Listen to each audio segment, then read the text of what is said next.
காமெடியோட அரசன் நடிகர் வடிவேலுவை பலரும் வெறுப்பதற்கான காரணம் என்ன, அதே போல வடிவேலுவோட திரைப்படங்களோட வீழ்ச்சிக்கான காரணம் என்னன்னு தான் இந்த வீடியோல பார்க்க போறோம். இதுக்கெல்லாம் காரணம் என்னன்னா வேற ஒன்னும் இல்ல, அவரே தான் காரணம். வடிவேலு பொதுவா எல்லா திரைப்படங்கள்லயும் அப்பாவியாவும் பெரியவங்களை மதிக்கிறவரவன் தான் நடிப்பாரு. ஒரு சில தொலைக்காட்சி நிகழ்ச்சிகள்ல கூட சிறுவர்களோட காலில் கூட விழுவாரு. அந்த அளவுக்கு யதார்த்தமான ஒரு நல்ல மனிதரா தான் வடிவேலு தெரிஞ்சாரு. ஆனா நிஜத்துலதான் அவரோட முகம் வேறன்னு பல பேர் சொல்லிட்டு இருக்காங்க. வடிவேலு முதல்ல நடிகர் ராஜ்கிரண் ஆபீஸ்ல தான் வேலைக்கு சேர்ந்தாரு. நடிகர் ராஜ்கிரனுக்கு கை காலம்ங்கிறத செய்யவையாவே செய்வாராம். ராஜ்கிரண் தான் தன்னோட படங்கள்ல கவுண்டமணி செந்தில் கூட்டணி இவரையும் சேர்த்து விட்டு பிரகாசமான எதிர்காலத்தை வடிவேலுக்கு உருவாக்கி கொடுத்தாரு. ஆனா அதே வடிவேலு வளர ஆரம்பிச்ச காலத்துல ராஜ்கிரண் சற்று சரிஞ்சாரு. ஆனா வளர்ந்த பிறகு வடிவேலு ராஜ்கிரண் நடிக்கக்கூடிய படத்தோட வாய்ப்பை இவர் தவிர்த்தாரு.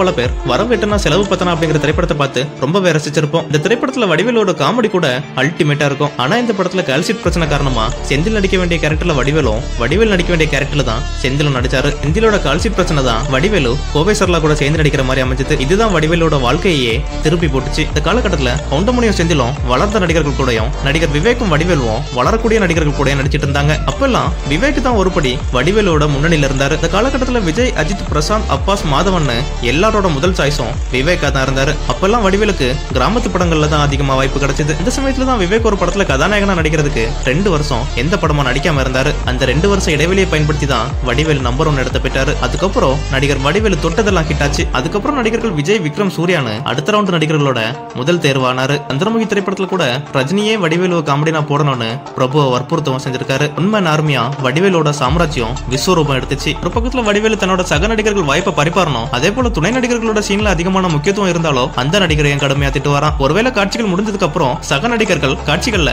தன்னை விட நல்லா நடிச்சிருந்தா அந்த பகுதியை எடிட்டிங்ல நீக்கிடுவாராம். இதே ஆணவத்தை முக்கிய நடிகர்களான அஜித்தையும் காட்ட போய் தான் அஜித் வடிவேலுவை தன்னோட படங்களை நடிக்க வைக்கிறது கிடையாதுன்னு சொல்லுவாங்க. சந்திரமுகி படத்தோட வெற்றியை தொடர்ந்து குசலின் படத்துல நடிக்க வடிவேலு 3 கோடி சம்பளம் கேட்டிருக்காரு. அப்போ இதை கேட்ட ரஜினியே அதிர்ச்சி ஆனாராம். இதனால இயக்குனர் வாசு அந்த சமயத்துல சந்தானத்தை தான் புக் செய்ய நினைச்சிருக்காங்க. ஆனா ரஜினி தலையிட்டு தான் வடிவேலுவே அந்த படத்துல நடிச்சாரு. சந்தானம் ஓரம் கட்டப்பட்டாரு. குசேலன் படத்துல நடிக்கும்போது கூட வடிவேலுவோட சேட்டைகள்ல ரஜினிக்கே கோவம் வந்துச்சான். அதுக்கப்புறம் பல நடிகர்கள் வடிவேலுவோட வீழ்ச்சிக்காக காத்துட்டு கூட இருந்தாங்க. கரெக்டா அதுக்கான சந்தர்ப்பமும் அமைஞ்சது. ஒரு தடவை விஜயகாந்த் வீட்டுக்கு கூட்டமா கொஞ்சம் ஆட்கள் வந்திருக்காங்க. இடம் இல்லாம வடிவேலு வீட்டு வாசல்லையும் வாகனங்களை நிறுத்திருக்காங்க. அங்கதான் முதல்ல தகராறு ஆரம்பிச்சிருக்கு. இந்த கலாட்டால வடிவேலு கொஞ்சம் வார்த்தைகளை விட்டதாகவும் சொல்றாங்க. இதனால கோபப்பட்ட விஜயகாந்தோட தொண்டர்கள் வடிவேலோட ஆபீஸ அடிச்சு நொறுக்கிட்டாங்க. இந்த சம்பவம் நடக்கும்போது வடிவேலு புகழோட உச்சிலேயே இருந்தாரு. விஜயகாந்த போல தனக்கும் மக்கள் செல்வாக்கு இருக்கு அப்படிங்கறத நினைச்சு வடிவேலு விஜயகாந்த வீழ்த்துறதுக்கும் திட்டம் போட்டிருந்தாரு. அப்பதான் எலெக்ஷனும் வந்துச்சு. எலெக்ஷன்ல திமுக கூட சேர்ந்து எல்லா மேடைகள்லயும் விஜயகாந்த இழிவுபடுத்தி தான் பேசிட்டு இருந்தாரு. ஆனா விஜயகாந்த் ஒரு வார்த்தை கூட பேசவே இல்லை. ஆனா எலெக்ஷன் ரிசல்ட்ல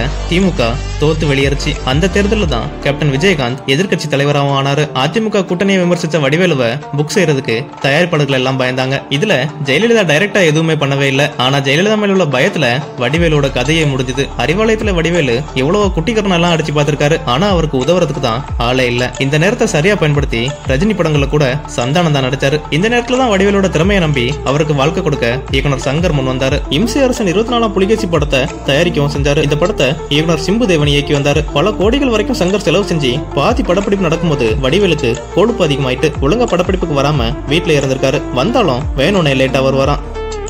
இதனால சங்கர் கடுப்பாயிட்டாரு. இந்த பஞ்சாயத்து பெருசாகி படத்தோட இயக்குனர் சிம்புதேவனை மாத்தினா மட்டும்தான் வடிவேலு படத்துல நடிப்பேன்னு சொல்லிட்டாரு. ஆனா சங்கர் இதை ஒத்துக்கல. கிட்டத்தட்ட 20 கோடி நஷ்டம் ஆனதா சொல்லி தயாரிப்பாளர் சங்கத்துல வடிவேலுக்கு மேல புகார் ஒண்ணு சொன்னாரு. சங்கருக்கே இந்த நிலைமையான வடிவேலு மற்ற தயாரிப்பாளர்களும் புறக்கணிக்க ஆரம்பிச்சாங்க. இதுக்கு பிறகு ஒரு சில படங்கள்ல வடிவேல் நடிச்சிருந்தா கூட அதோட காமெடிகள் பெருசா எடுபடல. இதுக்கு காரணங்களா பல காரணங்கள் சொன்னாலும் முக்கியமான காரணமா அவருக்கு நகைச்சுவை பகுதியை எழுதி தரக்கூடிய சிங்கமுத்துவை அவர் பகிச்சுக்கிட்டதான் ஒரு காரணம்னு சொல்றாங்க. வடிவேலுக்கு ஏதாவது செஞ்சாதான் பிற நடிகர்கள் திமுகக்கு வருவாங்கன்னு வடிவேலுவை வச்சு மாமன்னு ஒரு படமும் எடுத்தாங்க. அதுலதான் அவர் முதல்ல முற்றிலும் மாறுபட்ட வித்தியாசமான கதாபாத்திரத்துல நடிச்சிருந்தாரு. அது வடிவேலுக்கு மிக கச்சிதமா பொருந்தவும் செஞ்சது. அந்த படத்துக்கு பிறகு இப்ப வடிவேலுக்கு வரக்கூடிய எல்லா படங்கள்லயும் சீரியஸ் பாத்திரங்கள் மட்டும்தான் வருதான். ஆனா சம்பளமும் குறைவாதான் பேசுறாங்க. அதுலயும் வடிவேலு ரொம்ப பிகு பண்ணா அந்த வாய்ப்பு கூட MS பாஸ்கர், ஆடுகளம் நரேன் போன்ற நடிகர்களுக்கு போயிருமா. இப்படிதான் உச்சில இருந்த நடிகர் வடிவேலு கொஞ்சம் கொஞ்சமா வீழ்ந்தாரு. என்னதான் வீழ்ந்தாலும் A lion is always a lion.